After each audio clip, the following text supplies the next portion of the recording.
everybody, and welcome back to another episode of Northwest Craftsman. Today I'm going to be installing a Shelix Cutter Head into my Dewalt 735. If you're unsure whether or not the Shelix is the right upgrade to your 735, go ahead and check out my video on this comparison. This is purely going to be the installation.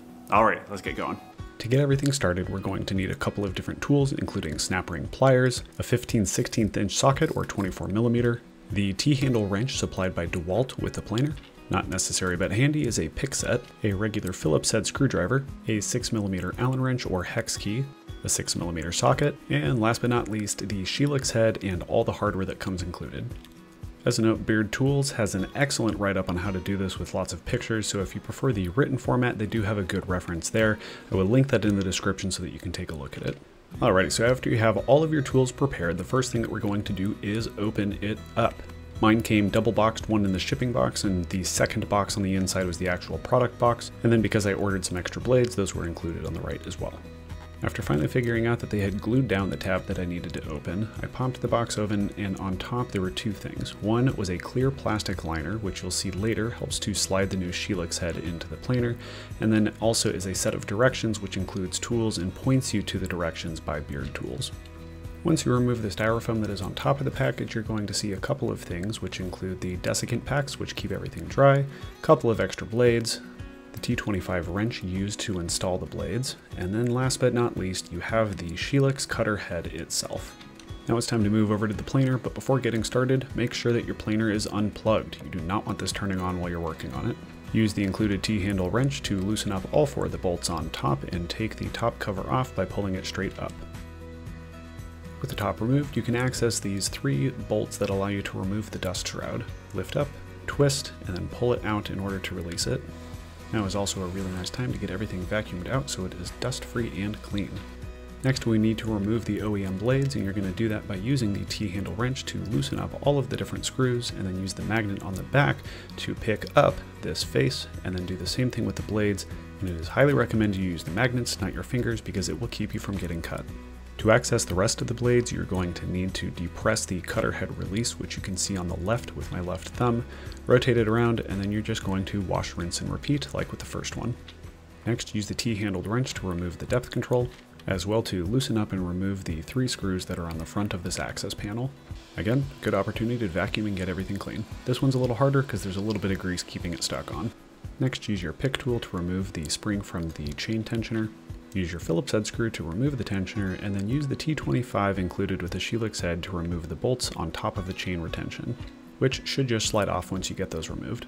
Remove the drive belt one ridge at a time, and then just gently pull it off to the side so that it stays out of the way. Next, place a piece of scrap wood between your cutter head and the 735 body so that when you use your 24mm socket, it will not rotate on you. Note, mine was pretty loose.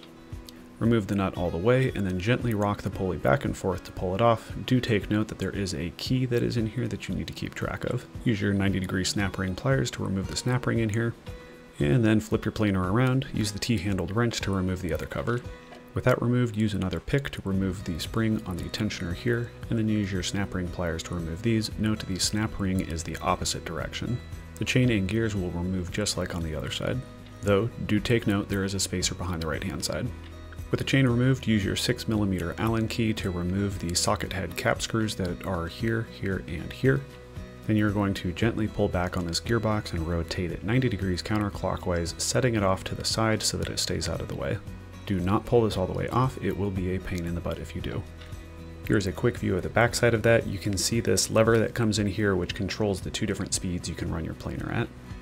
Moving back to the inside of the planer, you're going to remove these two Phillips head screws that keep the blade lock in position. Do note that they are very, very easy to strip out if you are not applying enough pressure to the head.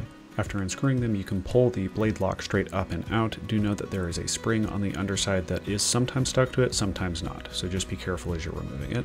On mine, it was stuck. As a note, when you are removing the head, it is going to come out this side and be pushed from this side because this side is smaller than the other. There are a couple of different ways that people do this online, but I found it easier to use the 6mm socket to remove this gear first, and then drive the cutter head out from this side to the other. Note, if you strip this out, it is very, very difficult to get out again.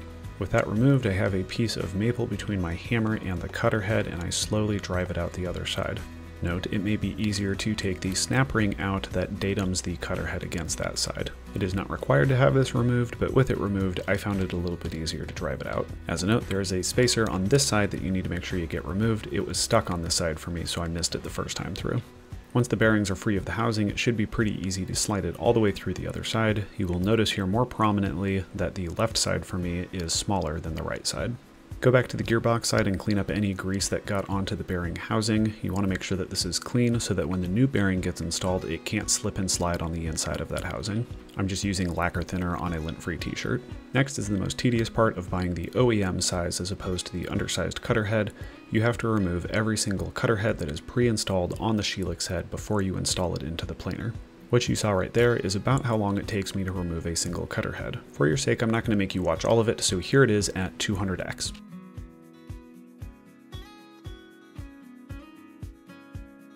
With those removed, I took it over to my air compressor to blow off a bunch of the styrofoam that I had. It probably doesn't matter because it's going to get covered in debris anyways, but I wanted to clean it off. This is where that clear plastic sheet that I showed you at the beginning comes in handy. When you're sliding the new cutter head through, you want to make sure that you're not damaging the bearing housing on this side.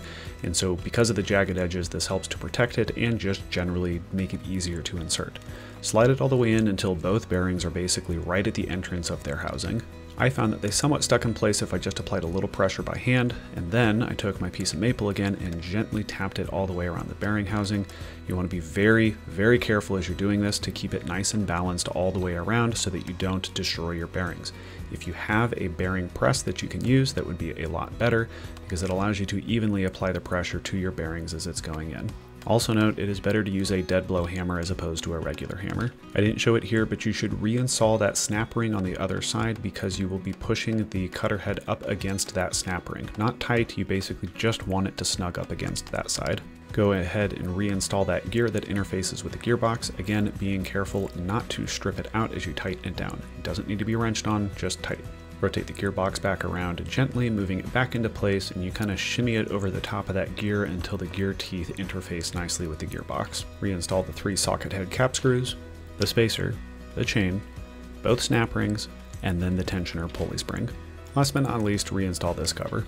Coming back to the drive side, reinstall the large snap ring in front of the bearing, reinstall the spacer, reinstall the key, and then reinstalled the drive pulley aligning the key with the key slot. Reinstall the nut to hold everything in place. Note you do not need to wrench down on this thing, but it is noted that you can put a little bit of Loctite on here just to make sure that it stays in place. I also wanted to freeze frame on this shot for just a second because there's a very important lesson that I learned that I needed to pass on to you guys. I did not check to make sure that the belt was well aligned both on the silver pulley on the bottom, but also the drive pulley that is coming from the motor on the top. I assumed, because I had just pushed it off to the side, that everything was fine with the pulley on the top, but that was not the case. It was misaligned, which caused the entire belt to come off of the pulley and almost burned itself up. I have a couple of spares on hand, so it wasn't an issue, but make sure that it is aligned both with this top pulley and the bottom silver pulley before reassembling everything. With both sides fully assembled, now we can start putting the teeth back in. Note that on these teeth there is a directionality. The larger flat face needs to be facing out. Note this is pretty obvious because the countersink on the teeth is the same as the countersink on the screws, and those should mate nicely together. The instructions have an excellent display on how these are supposed to be mated in because a small misalignment on the teeth will leave you with an imperfect surface finish. Once all the teeth are reinstalled, I went ahead and installed the screws for the blade lock, even though the blade lock is no longer needed with the Shelix head. It's basically just to keep these in place just in case I ever needed them again, though I don't ever anticipate I will. Reinstall the dust shroud by doing the exact opposite as we did before. Push in, rotate down, and then put these 3 screws back in place. Then go ahead and replace the cover for the tool and tighten down all 4 screws on the sides with the T-handled wrench supplied with the tool. And with that, we're ready to give her a test. A quick on and off just in case anything goes catastrophically wrong is the way that I normally test my tools after major maintenance or upgrades like this.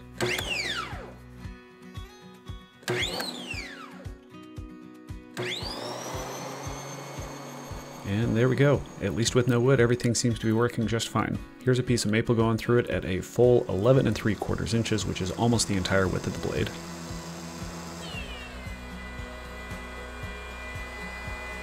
Well, there you go, guys. It is that easy to install your Shelix blade. If you have any questions about this process, go ahead and leave me a comment down in the comment section down below. The other thing is that I have included a link to the actual directions from Shelix. They've got a pretty good step-by-step guide and visual instructions on how to do the different things, all the different steps. Got a link to that down below. But again, if you guys have any questions, let me know. And if you haven't seen the comparison video, go check that out. I've got a lot of really good testing that I tried to do so that you could really get a feel for what the difference is between these two. So anyways, thank you guys tons. Have a great one. Happy woodworking. Bye.